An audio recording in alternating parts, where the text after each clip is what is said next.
saan siya totoo siya nagbabawal tara sa mga looban ng mga dyan. Oo. Dapat yan sa isang bakanting ano. Hindi, sa highway dapat kasi para May mangyari. ang bilis. Eh dito sulok to eh. Oo, tulad niya, sulok. Hindi siya makapasa. Kanina pa yung ulo niya. Ulo lang Dati yan. kasi ito yung ano, ang dyan sa bayan. Tabi, wiwi. Dapat bawal. Kaya sila magkakatabi, di ba? Hindi, dapat talaga Hindi pagbawal. sila dati sa tapat ng ano, no. Ito, yung tapat ng Motek. Robin. Robin, meron kasi dati dyan tapat sila yun lang, yung Motek. Dapat doon sila eh. Oh, yung Motek kanila dati. Alam mo, nangungatog po ako nung nakita ko. Lalo Sa sa pagninervous ako, iyak ako. Inangang,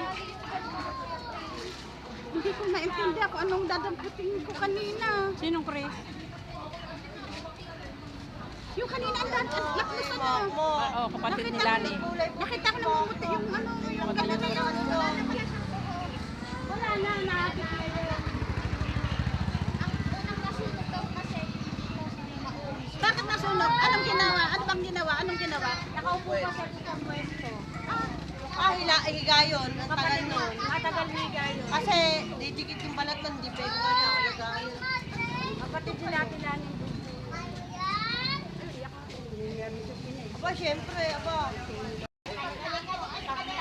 Ayan, una nang kamaligo. Ang kanya, Diyosmosa. Sumabot ko na sila. Ako kamukha nito.